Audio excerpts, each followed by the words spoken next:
todos, caríssimos ouvintes, estimados amigos e irmãos amados, em nosso Senhor Jesus Cristo.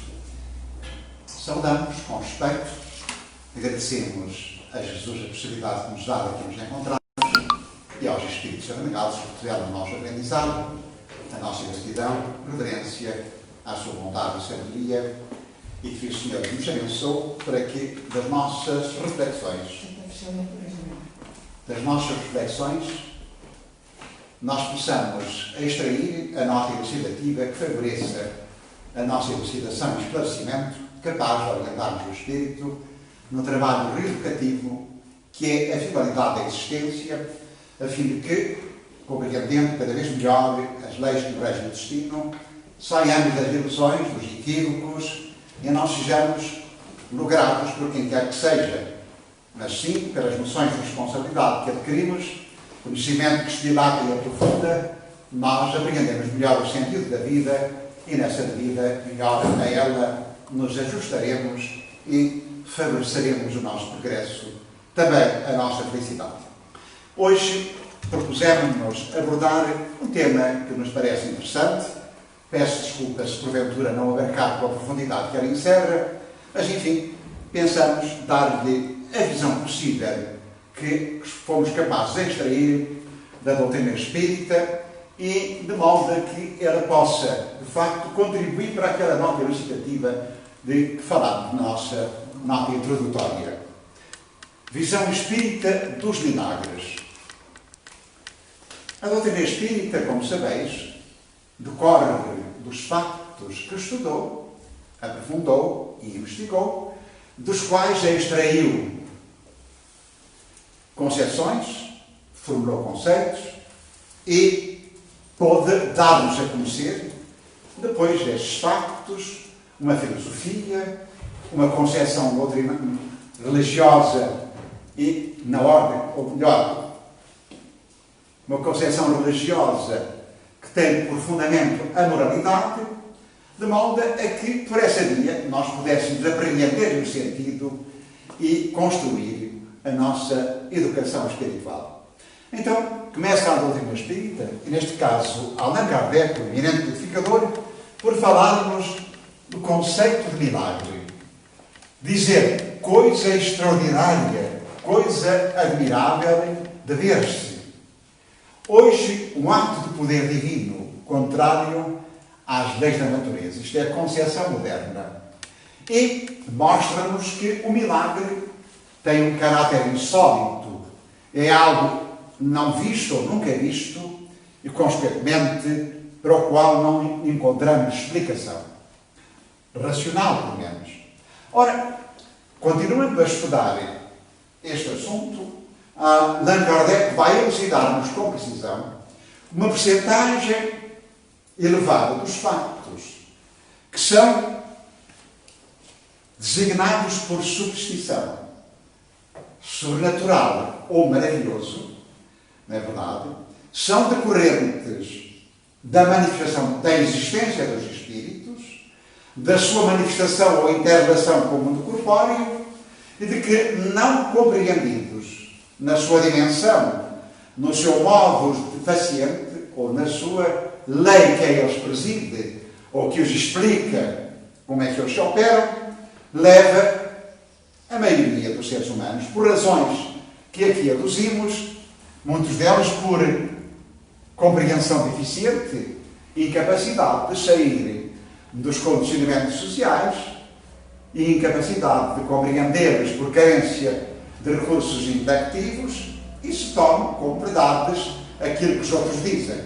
Consequentemente, essas são as pessoas de boa fé, mas sem capacidade para entender e que aceitam tudo aquilo que os outros lhe dizem. Logo, responsabilidade para quem poderia esclarecer-los de forma clara e, consequentemente, ilude ou engana, ou, porventura, também não sabe e induz os outros ao mesmo erro em que se encontra ou persiste.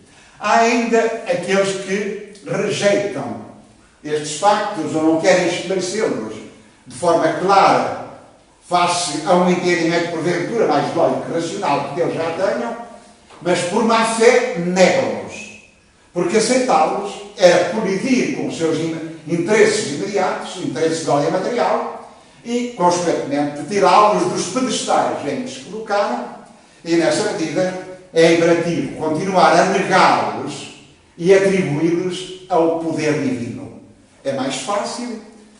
E porquê? Porque também não se compreende que, ao atribuí-los ao poder divino, mostram que enquadram-nos nas leis divinas, leis naturais, que são, na realidade, a expressão da vontade de Deus, já que nada acontece no universo que não seja decorrente da vontade de Deus, que se manifesta, revela, orienta e conduz em todos os domínios da natureza, segundo essa vontade, sobre o que nós chamamos leis naturais ou leis divinas, que nós chamamos, porque os espíritos superiores assim nos o ensinam.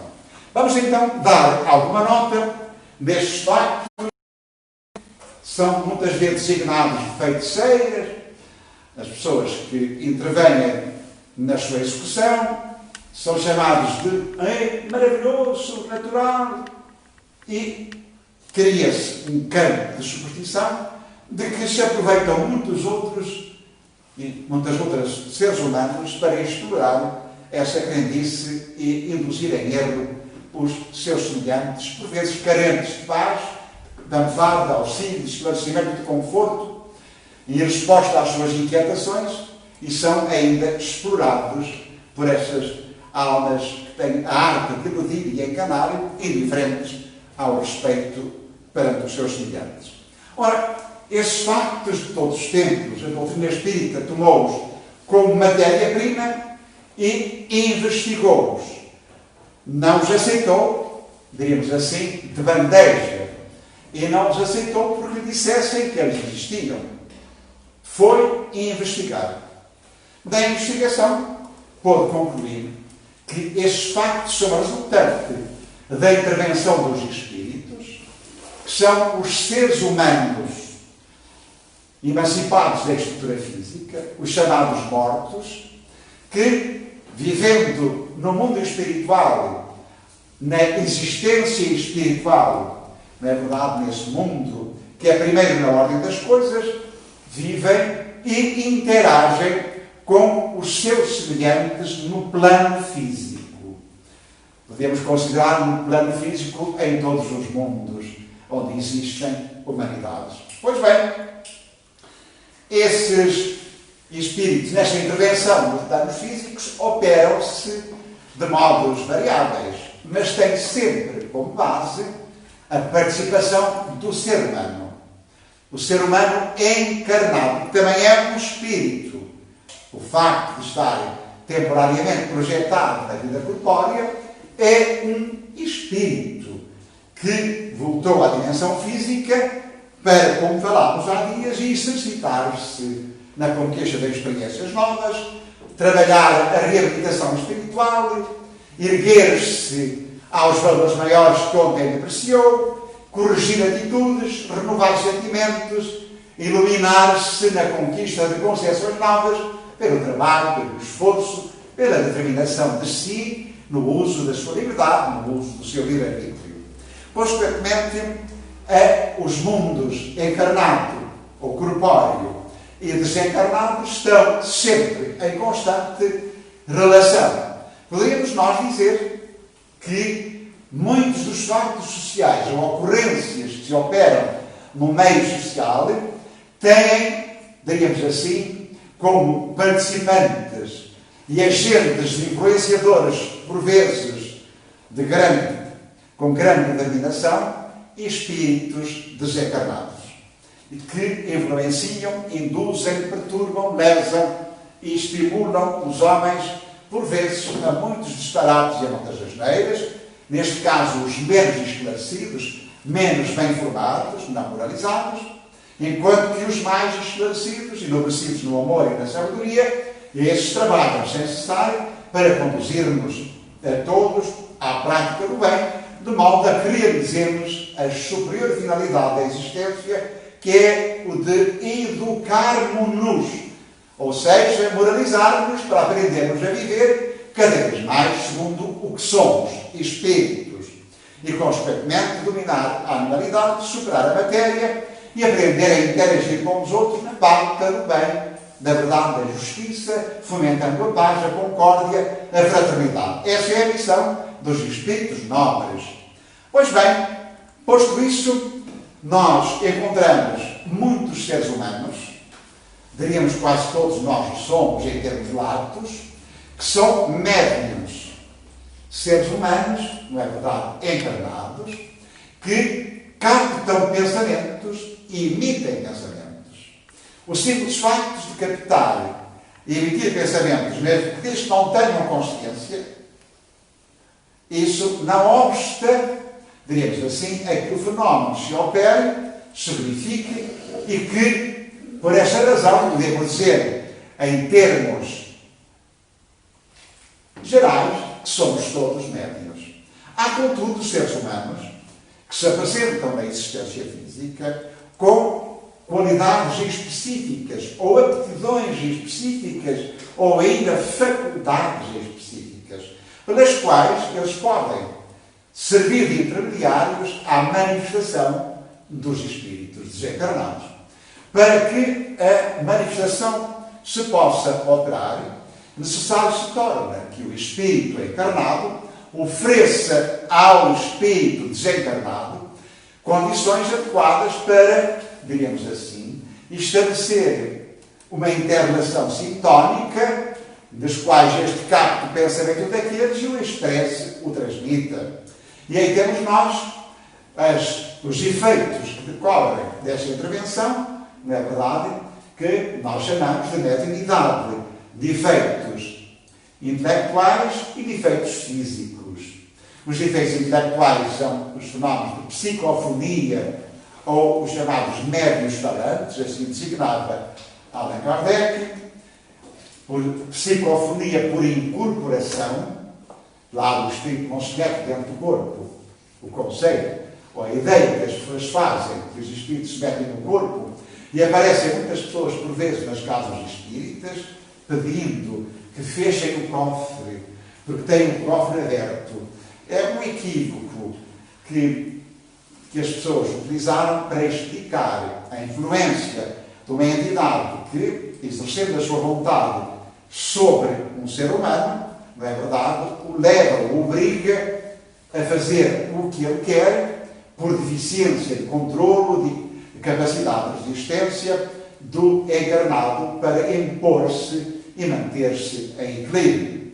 Carência de educação, como nós costumamos dizer.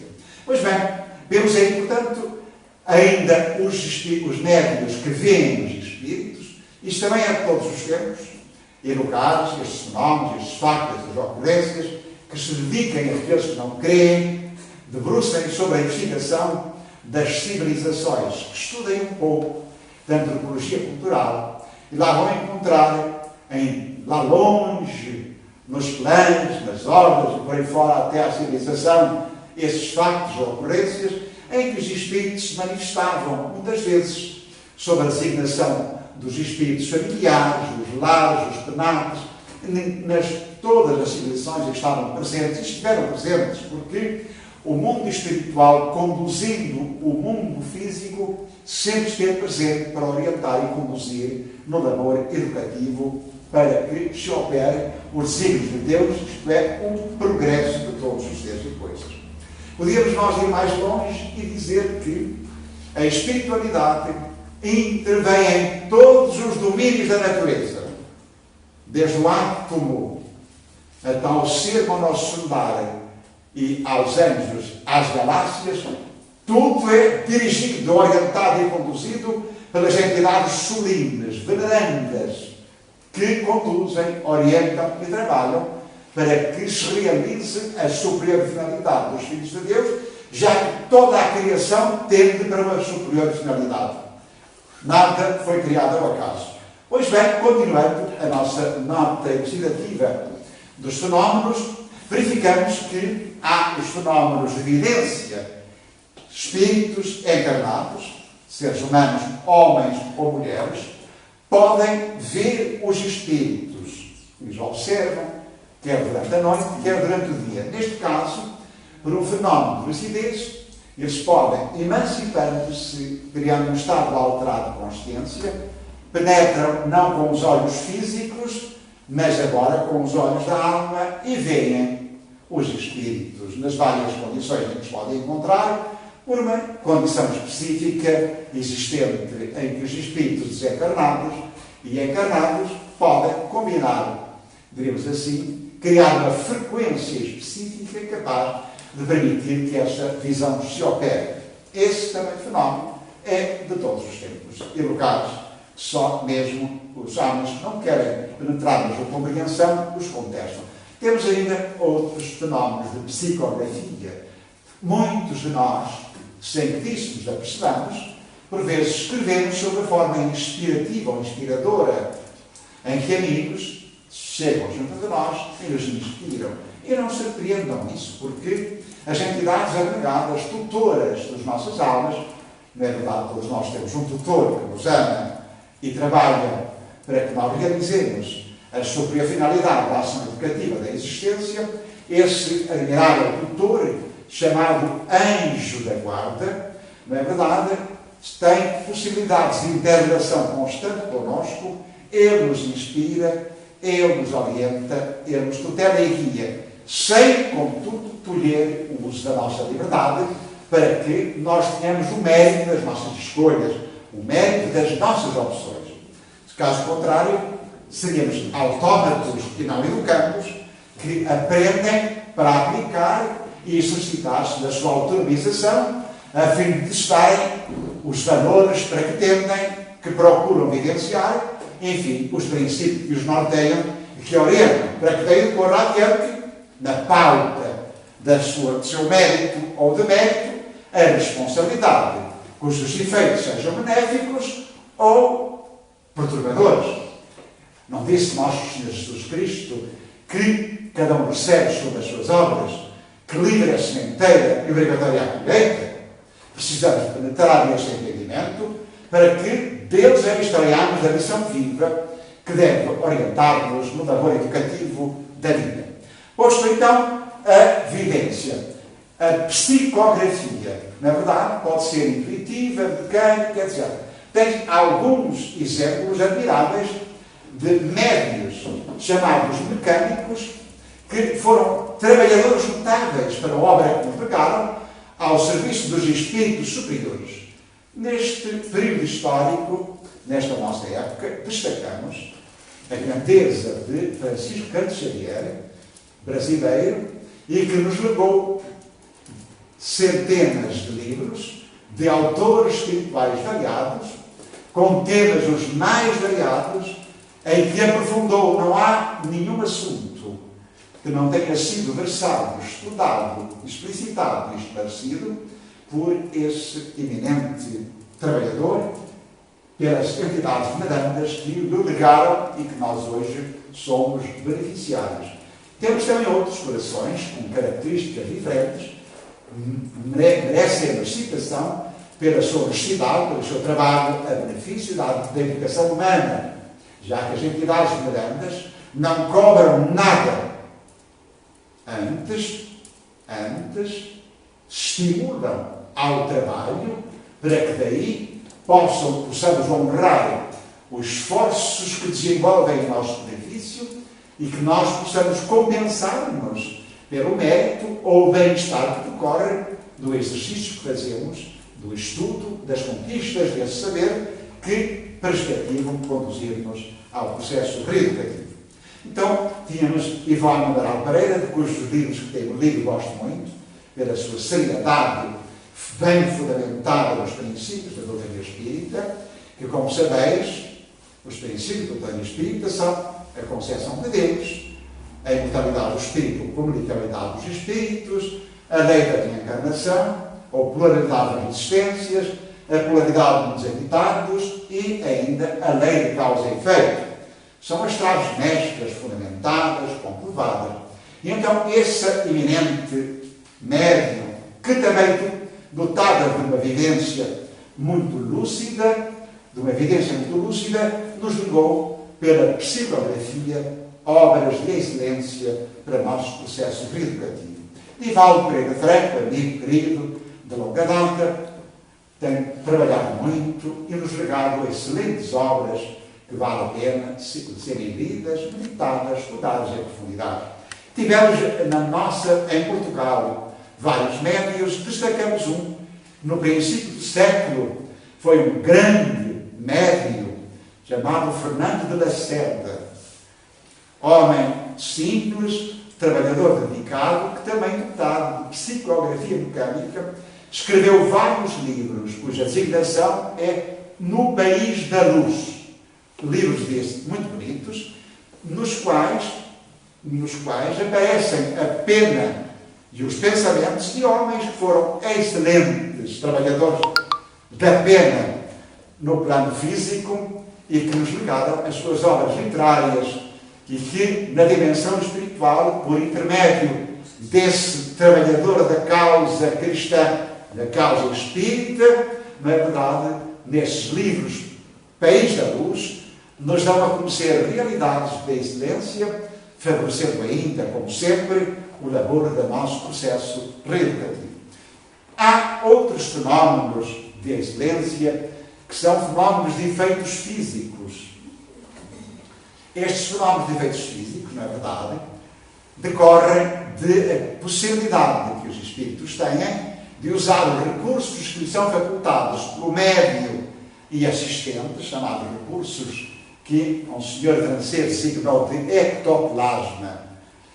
E esse ectoplasma, que nós diríamos, esse fluido vital que todos nós possuímos, na verdade, é utilizado para que os espíritos o tomem e gerem determinados fenómenos específicos, como seja até os mais belos e admiráveis, os das materializações dos espíritos.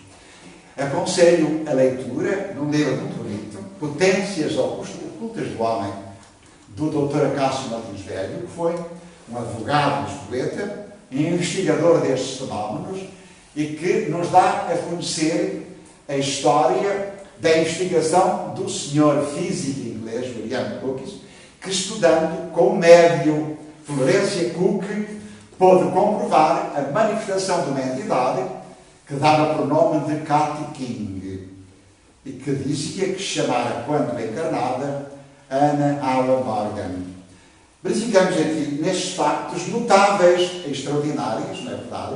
Poderíamos nós continuar a citar factos, manifestações dos espíritos com braços em parafina, muitos outros factos que só mesmo aqueles que não querem ver os negam, o rejeitam. Ora, todos estes factos, estas ocorrências, que são de todos os tempos, ao aparecerem no plano físico, na verdade, foram logo designados por milagre. Muitas das pessoas que apresentaram possibilidades de contribuir para que os espíritos desencarnados gerassem estes fenómenos, os médios, não é verdade, por facto de verem os espíritos ou de, por intermédio deles, serem transmitidos recados, não é verdade, eles foram considerados santos. Todavia, nos períodos em que a ignorância da realidade do espírito e o arregamento fanático indiferente à explicação das ocorrências, dos factos, levaram, portanto, muitos milhares de almas, nossas irmãs encarnadas, que revelaram essas possibilidades de medianímicas, de servirem, repito, de meio ao plano físico, ao plano espiritual e ao plano físico, foram queimadas vivas com a designação de feiticeiras. Isso deve-se, repito, ao fanatismo religioso, à cegueira humana, à incapacidade dos seres humanos, ou má fé, de, em vez do estudo dos factos que decorrem das leis da natureza, estudando-os, analisando a sua metodologia e recolhendo-lhe o fundamento lógico para comprovar a realidade do espírito, a sobrevivência da alma e a realidade da vida imortal, na verdade, queimaram estas almas. Todos conhecemos, em destaque, Joana d'Arc, que ouvia as suas vozes. Todos conhecemos muitos milhares de corações que foram queimados por aceitarem, por revelarem essas possibilidades. Ainda hoje, por exemplo, quando eu disse a uma colega de trabalho que era espírita, ela, arraigada à sua concepção religiosa, não cito para não criar animosidade ou antipatia, já que respeitamos todas as religiões e não formulamos juízos depreciativos de nenhuma, porque no uso da sua liberdade, o ser humano tem todo o direito de escolher o que quer, seguir o que quer. Não pode, todavia, evocar que desconhece a realidade ou, se não se importou com ela, de buscá-la, não pode evocar, quando de volta à dimensão do espírito, que não teve no mundo a nota elucidativa ou os factos podiam mostrar quem é, elucidá-lo e ajudá-lo a melhor compreender os porquês da existência. Pois bem, e a senhora disse-me, quando eu disse que era espírita, ou melhor, que perfilhava, estudava a doutrina espírita, ela disse: vou trazer um crucifixo, vou colocá-lo na cabeça para dizer que eu te renego Satanás. Verificamos que esta superstição, esta carência de entendimento, persiste na nossa sociedade. Observamos muitos dos seres humanos, e eu já tive a possibilidade de estar mais que uma vez na televisão, há uns anos atrás, para falar de espiritismo. E verificava que os responsáveis de programas escolhiam para falar de espiritismo psiquiatra, um sacerdote ou um parapsicólogo. Evidentemente, nós não temos nada contra isso. Só lamentamos é que o ser humano ainda não aprendeu a ser honesto intelectualmente e destacar, acima de tudo, o amor à verdade e ao bem. Não conhecer algo é absolutamente legítimo, mas é honesto e eu não sei. Agora nós irmos para uma televisão falar do que não sabemos e ainda formular juízos depreciativos e confundir espiritismo com manifestações mediúnicas ou confundir espiritismo com o sobrenatural e maravilhoso é dar aso à superstição que a própria ciência já venceu e superou, posto que caiu na incredulidade e não quis avançar no estudo dos factos, onde encontraria o filão admirável que lhe ia demonstrar, diríamos assim, que a natureza não se limita à concepção da terra e da matéria. Ela se estende ao infinito e o ser humano está longe de entender e abarcar todos os quadrantes da natureza. Importa então ainda considerar que essa concepção, esta compreensão deficiente destes factos ou dos fenómenos vistos e ocorridos vezes em conta por essa humanidade ao longo dos anos, ainda hoje, no século XXI quase, continuamos a negá-los, a rejeitá-los. E há muita gente que nós conhecemos que vem à casa espírita, por vezes regastada por fatores perturbantes, decorrentes de influenciações espirituais, não é verdade? E que são obrigadas a esconder, não podem dizer que foram à casa espírita, nem podem sequer dizer que perfilham um ponto de vista sobre o futuro, sobre a vida imortal, sobre a finalidade da existência, enfim, sobre os valores da alma e do espírito, porque logo são taxadas, não é verdade? De feiticeiros, de falsos crentes, etc, etc, etc. É necessário que nós aprendamos a não negar o que não sabemos. É necessário que aprendamos a debruçar-nos sobre o estudo das coisas. É mais aquilo que nós não sabemos do que aquilo que sabemos. Já Sócrates, 4.000 e tal anos antes de Jesus, nos dizia na sua admirável sabedoria que só sabia que nada sabia. Importa então que aprendamos a estudar com seriedade. Muitos foram os homens eminentes que se debruçaram sobre o estudo dos factos espíritas. Homens de todos os quadrantes do saber. Estudaram e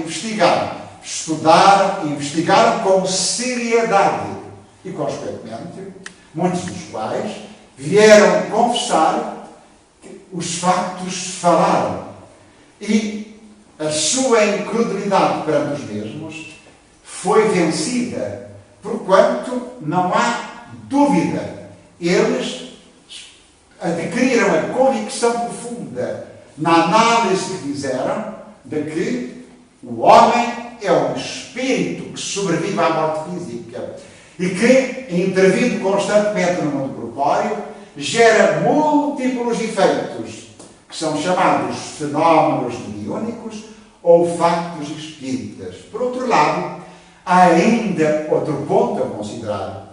O simples facto de o homem estar, o espírito estar metido num escafandro de ordem física, não quer dizer que ele esteja preso, amarrado a esse corpo.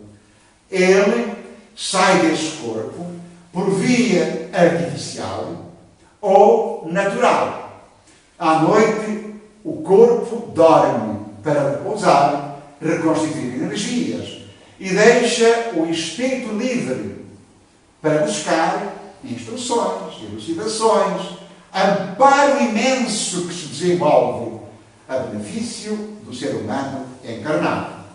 Muitos dos entes amados que temos na dimensão do Espírito aproveitam este momento para virem ao nosso encontro, para consolar-nos, confortar-nos, abraçar-nos, instruir-nos, enfim, encorajar-nos, porque a sua visão alargada, demonstrando-nos a finalidade da existência, mostra-nos a necessidade imperativa de sermos corajosos, pacientes, tolerantes, indulgentes, isto é, de suportarmos as dificuldades e as lutas com a coragem necessária, porque elas fazem parte do plano da nossa existência e se tornam de capital importância para o progresso do espírito.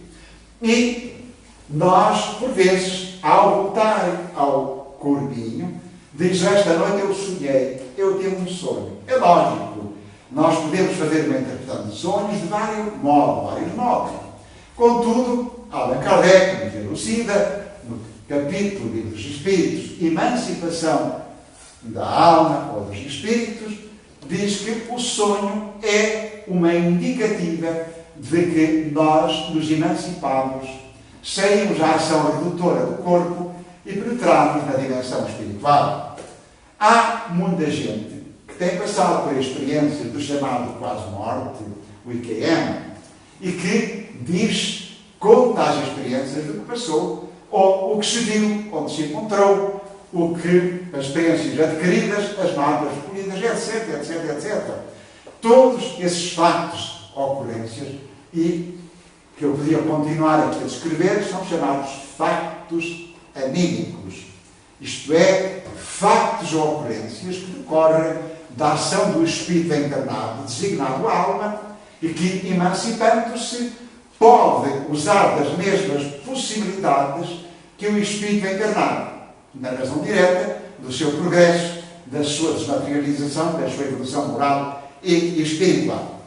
Posto isso, havemos de concluir, portanto, que, considerando agora as ocorrências que se operam, na verdade, nos processos de cura, nas promessas que se fazem, em que os seres aflitos vão pôr velas à Nossa Senhora, vão oferecer um cordão de ouro, prometem andar de joelhos, ou aí vão pôr as pernas junto da estátua de almas venerandas e nobres que sabem na terra viveram e que foram dotadas do amor e da sabedoria, e hoje na dimensão espiritual, porventura, virão em seu auxílio, o que é uma nota da comprovação de que a vida continua e que o ser sobreviveu à morte física, pois se o ser ficasse lá nos torrões, como é que poderia ajudá-la? É necessário aprender a concatenar as formas de raciocínio para extrair e não cairmos, enfim, nas contradições. Importa, então, tudo isso, essas promessas, são decorrentes da noção que se tem dos milagres.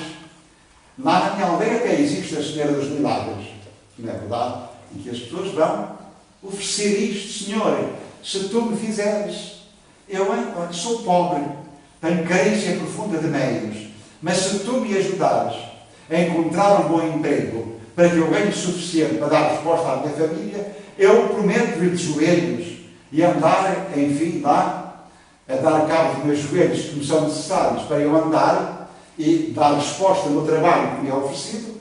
Eu te peço que me ajudes, eu prometo.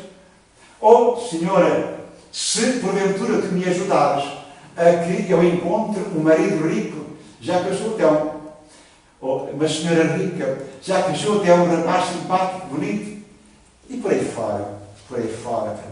E aqueles casos das mães aflitas, onde a dor lancinante lhe regasta as almas ao verem os filhos em quadros aflitivos. É lógico, elas buscam a ciência, buscam o amparo desse campo de ação admirável que foi colocado no mundo para auxiliar o homem perante os quadros circunstanciais, atenuar os efeitos degradantes e favorecer o seu progresso, o seu bem-estar. A ciência tem essa função específica, nomeadamente as ciências médicas, as ciências psicológicas, as ciências sociais e por aí fora. Elas são colocadas no mundo para contribuírem para o bem geral, para a saúde, o bem-estar dos seus semelhantes. Mas quando o ser humano não encontra resposta aí às suas inquietações e a dor o regasta, a aflição se aglomera, importa considerar que buscam por toda a parte o meio capaz de dar resposta e procuram o milagre. Se há cura, isso foi milagre. Se não há cura, Nosso Senhor não me ouviu, porque se me tivesse ouvido, tinha-se curado. Há ainda muitos corações com doenças graves, terminais, e que os familiares correm por toda a parte, ainda na esperança de que se lhe cure o corpo, não percebendo que ali está uma alma ainda amarrada àquele corpo e que é a alma que sofre e que o corpo é mero meio que ela utilizou para a realização dos fins específicos e, consequentemente, querem cura para o corpo e pedem a Nosso Senhor ou aos anjos da sua devoção ou aos santos da sua devoção que curem aquele corpo. Muitas vezes aquele corpo doente, pelos abusos, pelo mau proceder, pela viciação, pelos atos equivocados em que se envolveu, contudo querem que ele se cure, para, porventura, se curasse, continuar na existência física, a fazer os mesmos asneiras, os mesmos disparates, os mesmos enganos, os mesmos erros. É necessário combater este equívoco. O ser humano é um espírito eterno e imortal, e o corpo é meio. Muitas vezes a própria doença grave, não é verdade, é o meio terapêutico para que o espírito se liberte da ganga que acumulou em si por mal pensar, mal sentir, mal agir noutras oportunidades. Aprendamos a compreender que na base estará sempre o ser humano, o espírito eterno e imortal, em trabalho para evoluir, para se engrandecer.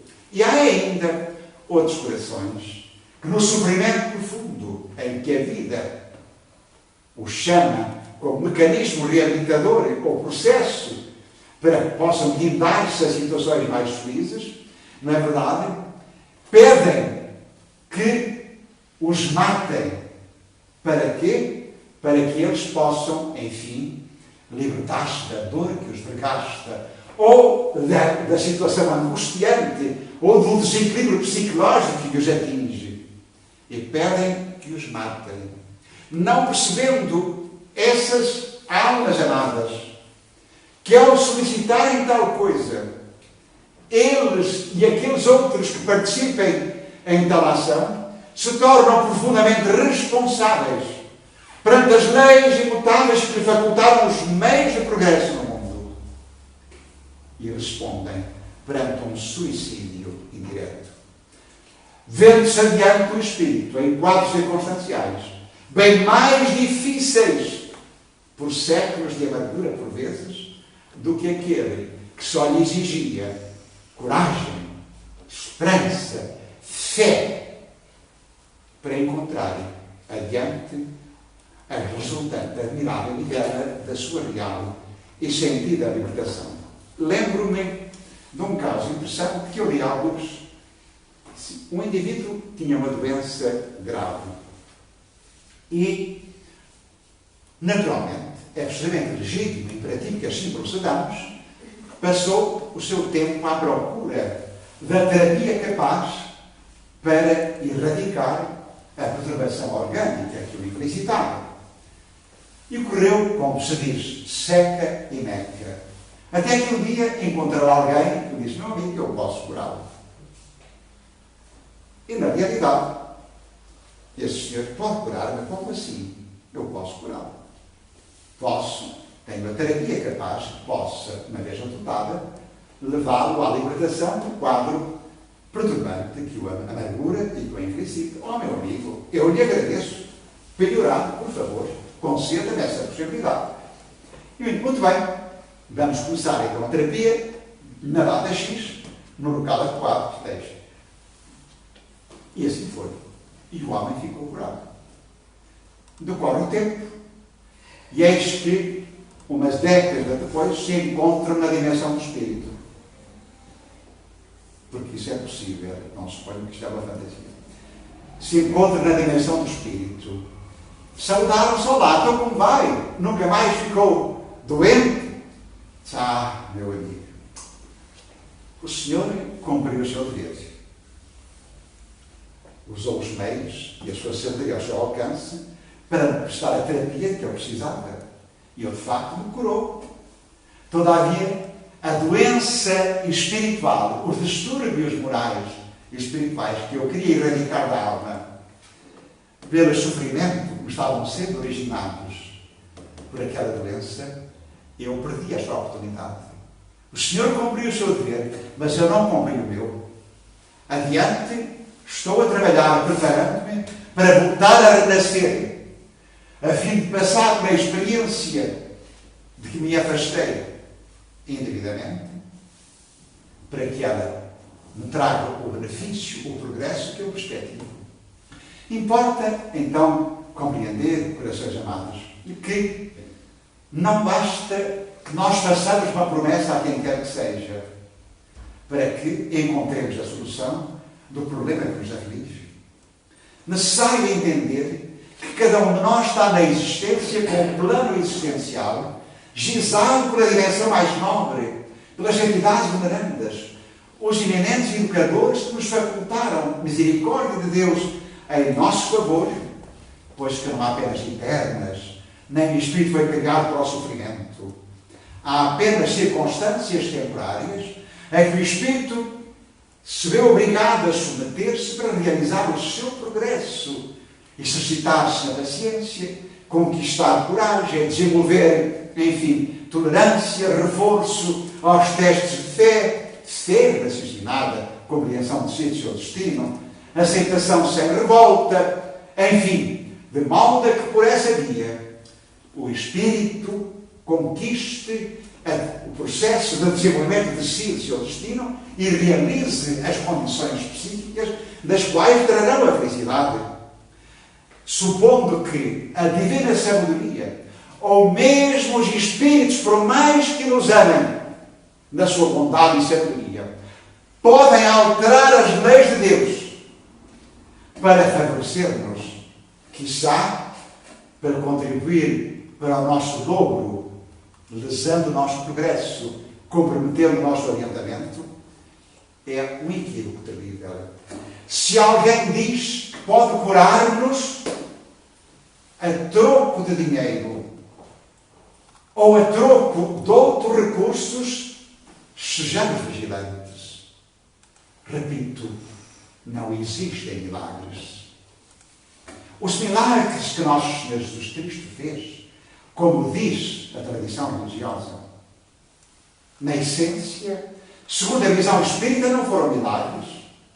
Reparem, há alguns exemplos. Vejamos o filho de Jairo.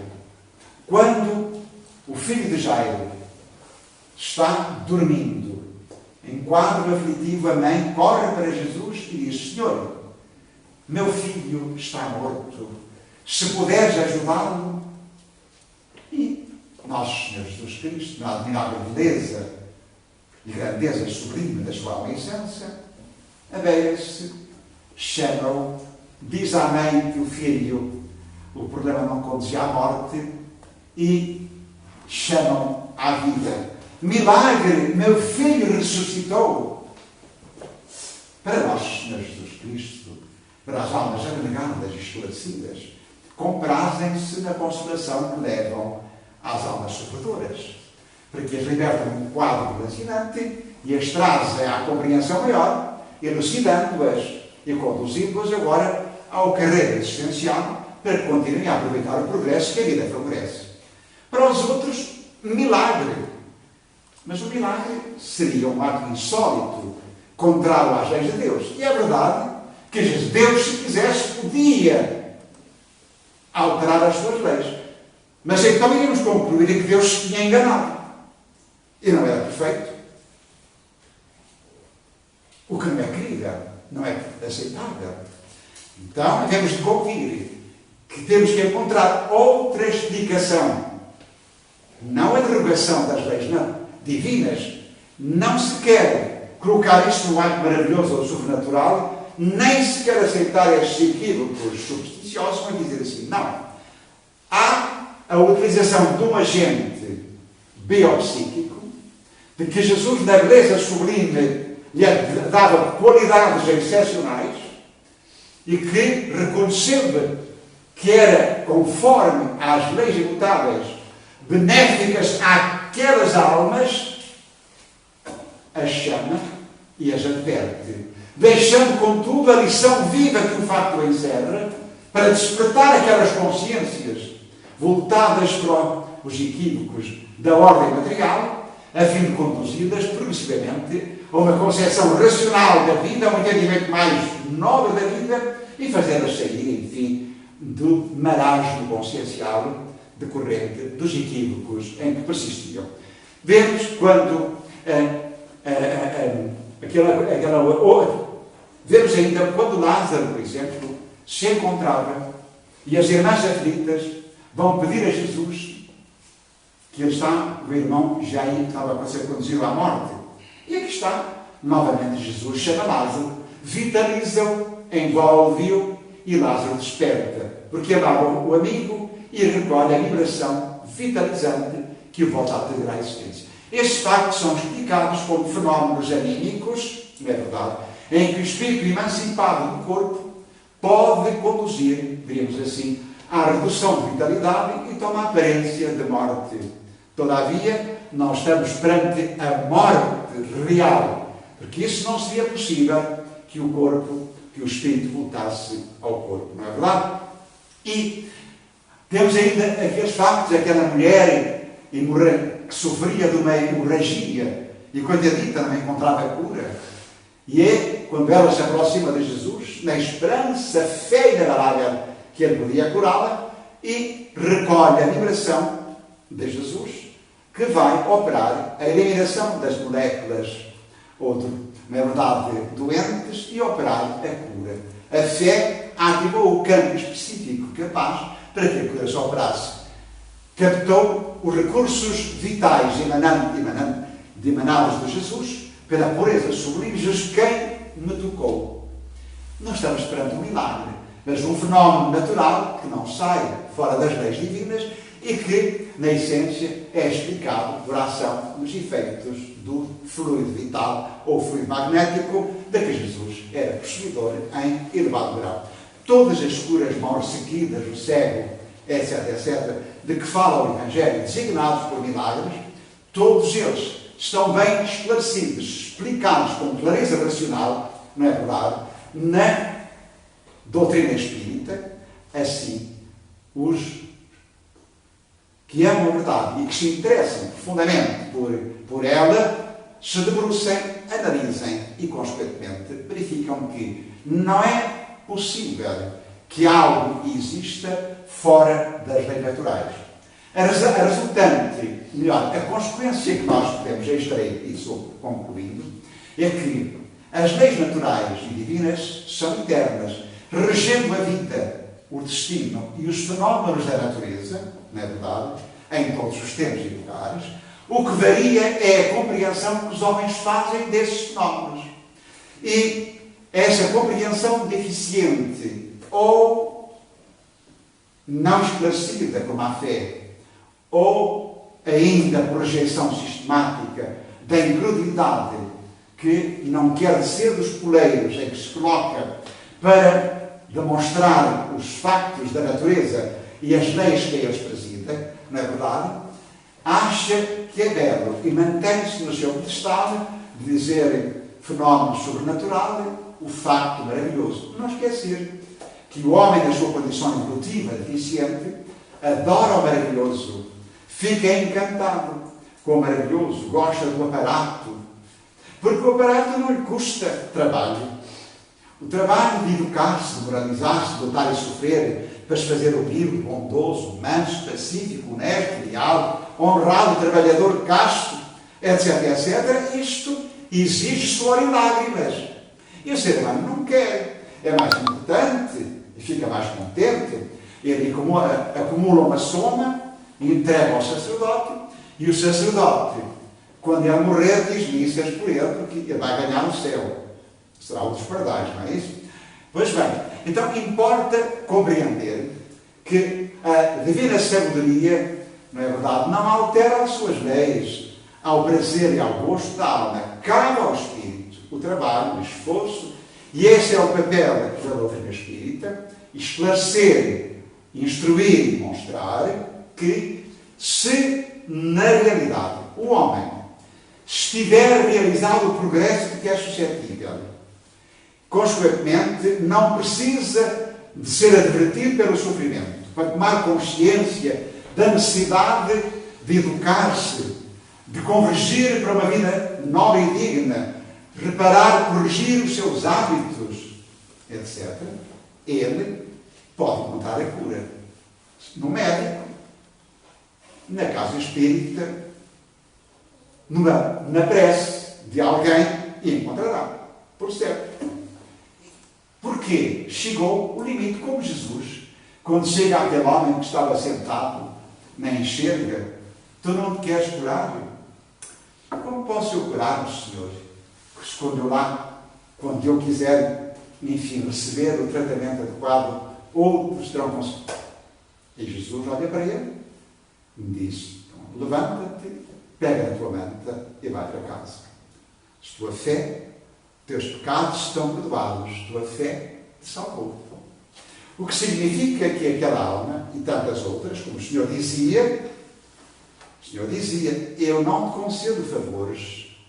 Tu conseguiste integrar-te na obediência à lei e realizaste a superior finalidade educativa do sofrimento e da dor que te engrandeceu, e tu cultivaste humildade perante Deus, exprimiste reverência e não criaste revolta e te movimentaste, não é verdade, tendo bem com finalidade maior. Pois bem, então eu concedo-te a possibilidade de encontrar agora a tua cura. Como tantos outros casos do cego, não é verdade? Como tantos. É só ler. A doutrina espírita é clara. Leia-se a Gênese da doutrina, os milagres, na Gênese, e encontrarão uma explicação clara, profunda e elucidativa, para que não haja mais dúvidas e nós todos possamos convergir para o trabalho vivo, acima de tudo, de educarmos. Vou concluir dizendo a todos que me escutam, peço permissão para tanto, relevem a minha ousadia, todos nós que estamos no mundo ainda de prova e expiação, e que passamos por lutas, dificuldades, sofrimentos de várias ordem, antes de procurarmos, seja o que for, debrucemos-nos sobre nós mesmos para verificar se estamos pensando, sentindo e agindo de acordo com os preceitos morais que nosso Senhor Jesus Cristo nos ensinou. Porque a causa determinante da nossa infelicidade reside, antes de mais, em nós mesmos. É necessário que nós aprendamos a compreender a sabedoria que a vida encerra, para que, tomando-a como luz orientadora, não nos deixemos seduzir ou iludir pela ideia de que podemos, enfim, subornar as leis de Deus em favor dos nossos equívocos, dos nossos erros, dos nossos enganos, da nossa falta de entendimento. Lembremos-nos, repito, somos espíritos eternos e imortais. Não dizemos isto ao acaso, mas fundamentado nos factos que são de todos os tempos e pelos quais passamos ao longo das décadas em experiências múltiplas de internação. Aprendamos a descobrir e eliminemos das nossas vidas as concepções materialistas, os equívocos. Estudemos em profundidade para observar se as religiões de que nós seguimos nos oferecem a resposta cabal ao trabalho educativo que a vida exige e que a vida nos convida. Não nos deixemos iludir, porquanto a ilusão adiante vai custar-nos suor e lágrimas. Trabalhemos, como ensina Jesus, procurarem primeiro as coisas de Deus e a sua justiça, e o resto se vai dar por acréscimo. Que nosso Senhor Jesus Cristo, a luz imaculada do Senhor, que nos norteia o Espírito, nos fortaleça no entendimento, dilate em nossas almas a coragem, a esperança, uma fé esclarecida, fundamentada na noção do que somos e do nosso destino, de modo a que nós possamos, enquanto estamos a caminho, corrigir, e ajustar, reabilitar o que for necessário, a fim de conformar-nos com a lei de amor, com a lei divina, e vivermos em sociedade na pauta dos princípios que nos conduzam cada vez mais ao sentido da fraternidade. Seja louvado nosso Senhor Jesus Cristo, paz para todos. 2 dias voltaremos a estar para ti, se Deus nos permitir. Até lá, muito estudo, reflexão séria, trabalho dentro de nós e fora, para que pouco a pouco e cada vez mais os valores da aula sejam a finalidade superior do nosso propósito e tenhais a certeza que muitas das doenças que porventura poderiam vir até nós fogem, porquanto não encontramos nós campo para desenvolverem-se e para trazerem a reprovação possível. Paz, luz e amor, e que o Senhor os abençoe.